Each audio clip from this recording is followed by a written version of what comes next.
So good afternoon, everybody, and welcome to Salary Proposals 101 with your president, Stephanie Yocum.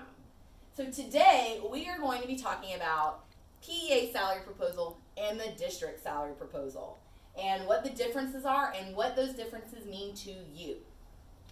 So let's start by looking at a little comparison chart.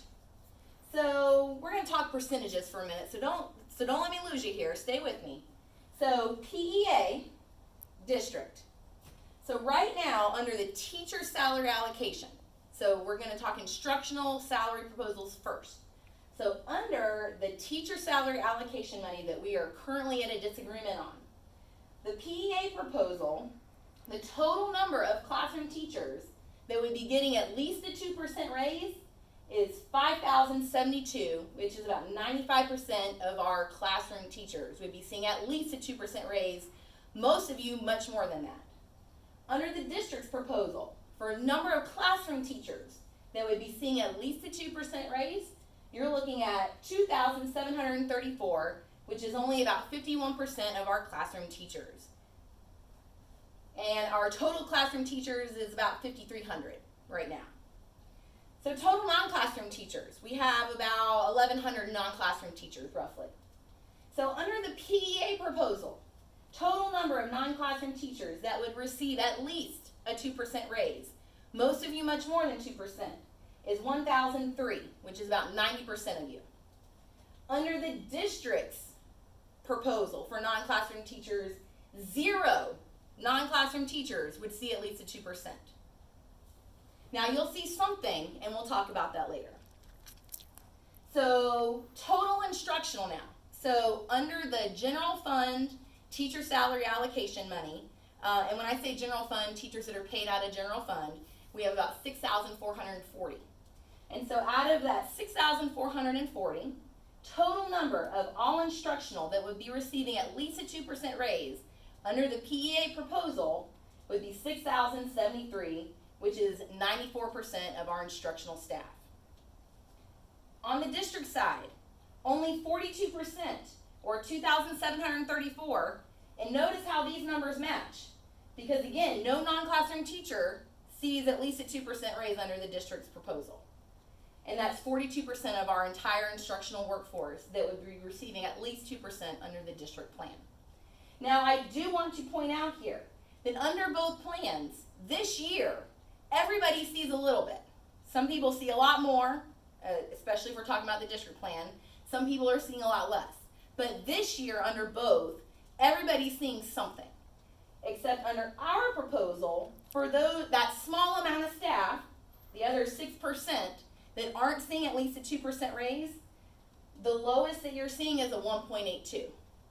On the district side, we're leaving a lot of people out of that at least 2% pot. And the lowest that you can see is a 1.17% increase this year. So let's talk money now. So if you were kind of glazed over with the percents, let's talk dollar amounts. So dollar amounts in money tiers, okay? And there's a lot of stuff here, so I'm going to go through it point by point. So again, PEA's on the left side, district's on the right side. So the PEA proposal is pretty straightforward because we don't split salary schedules. We're keeping our classroom teachers and our non-classroom teachers on the same schedules, whether it's grandfathered or performance pay, whichever one you're on now. And so what we're doing here under the PEA proposal, number one, we're keeping your schedules together, just like I said, so that there aren't any inequities in future years, which again, we'll talk about that a little bit later. So grandfathered 0 to 4, and if you're on the performance pay from level 1 to 8, you're looking at a $2,950 increase to whatever your base salary is now. The next money tier is $2,360, and that's for grandfathered 5 to 10 years, and levels 9 to 17 on the performance pay scale. The next money tier is $1,770, and that is for our grandfathered 11 to 14 years, and then our performance pay 18 to 24. And then our lowest money tier is $1,180, and that is for grandfather teachers 15 years plus, and levels 25 plus on the pay for performance schedule. And all of our OT/PT and school psych schedules will be receiving a $1,180 increase to their current level.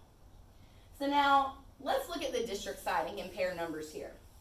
Now, again, they're separating out classroom teachers from non-classroom teachers. So essentially, we would have 4 pay schedules under the district proposal, not even talking about our school psychs and our OT/PTs. So our grandfathered classroom teachers, nobody is in the 0 to 8 year under the classroom teacher grandfathered schedule for the district.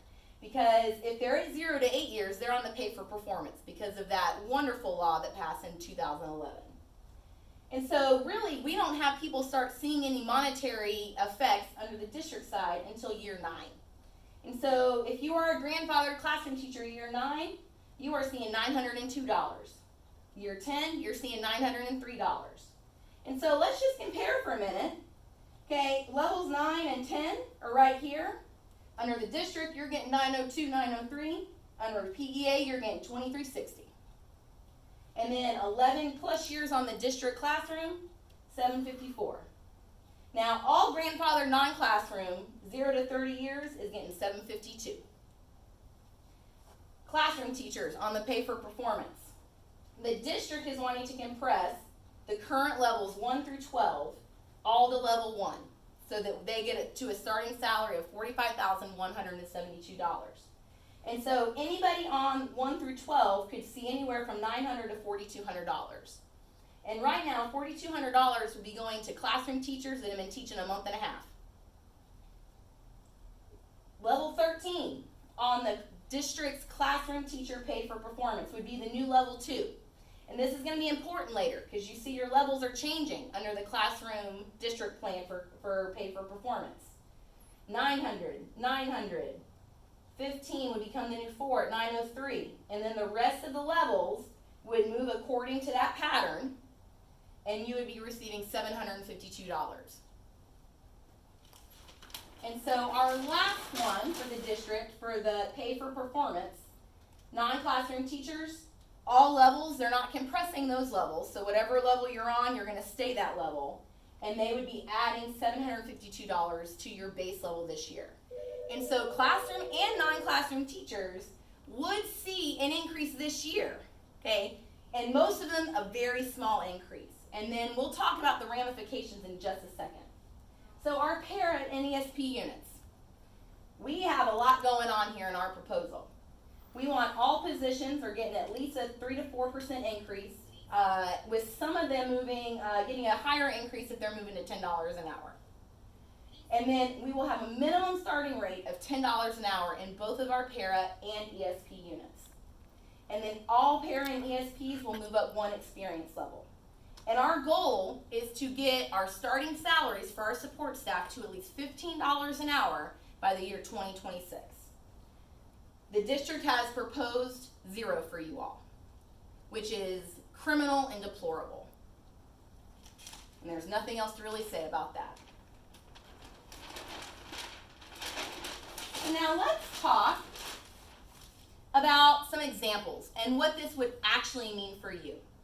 And so, like I said, this year, okay, everybody is seeing a slight increase, even our non-classroom teachers under the district proposal. You're seeing a lot more on the PEA proposal, even with our lowest money tier. Because right now, with PEA, the lowest money tier is $1,180. On the district side, the lowest money tier is $752. And so they are putting more money into the front part of the classroom teacher pay for performance scale at the expense of everybody else, where we're trying to be more equitable with how we distribute this within the parameters of House Bill 641 and House Bill 5001. So now let's talk about after this year. So let's say that the district's plan gets pushed through somehow, okay? Under the district plan, where we start seeing the mass inequities is after this initial year. So let's say that we have a new hire to Polk, and they have 10 years of experience. right now, under our placement schedule, this teacher, new hire to Polk with 10 years of experience, is placed on the pay for performance level 15. Okay? So let's say this new hire with 10 years of experience is going into the classroom. They're teaching Algebra 1. So classroom teacher level 15 is going to make $49,224. Let's say now that this person is a non-classroom teacher. Let's say they're coming in and they're taking a coaching job. So non-classroom teacher level 15 is making $45,924.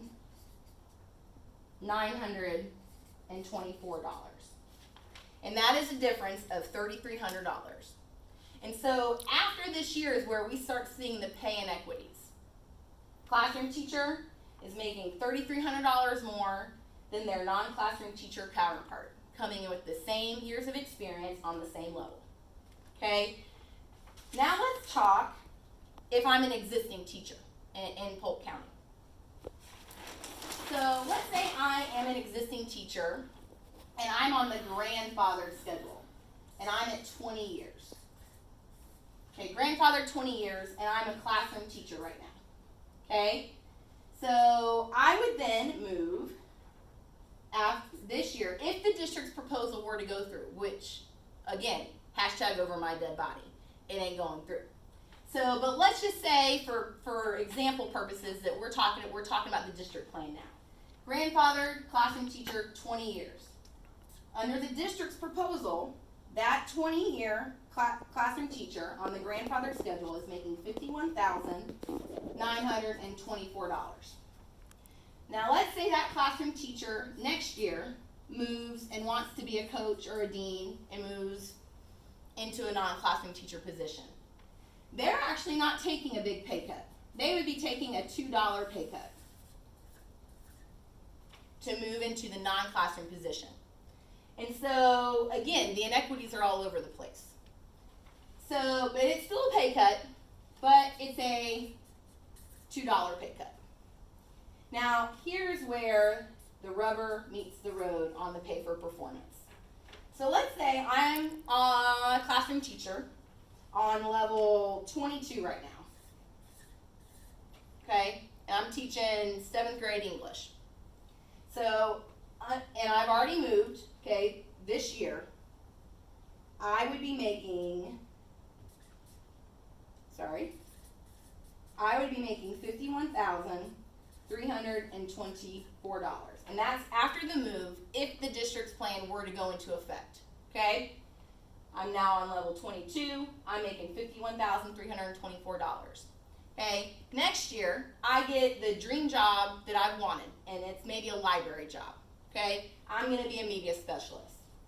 So to go, and this is classroom teacher. If I'm moving into a non-classroom teacher position on the pay for performance classroom teacher schedule, I am taking a huge cut at this point. So I would be going from making $51,324, and this is again level 22, to $48,022. That is a net loss of $3,300. So we won't see the inequities, well, I should back up. There's inequities in the district's proposal because they are putting more money at the very beginning of the schedules on the classroom side and leaving everybody else out. And so the real inequities really start to show their ugly head after that initial placement, if that were to take place on the district's proposal. And so, and we see the vast inequities if a classroom teacher would be moving to a non-classroom teacher position on the pay for performance. Whereas, again, on the PEA side, everybody stays on the same schedule, classroom teacher, non-classroom teacher, and more people are realizing more money, not only this year, but quicker. And so, thank you for participating in today's Salary Proposals 101. Be on the lookout for more of these videos to come. And this will be attached to your PEA updates and more today. Please share with your teacher friends, your support staff friends, and let's make sure we are standing together and saying we will not be okay with an inequitable schedule. Thank you, guys.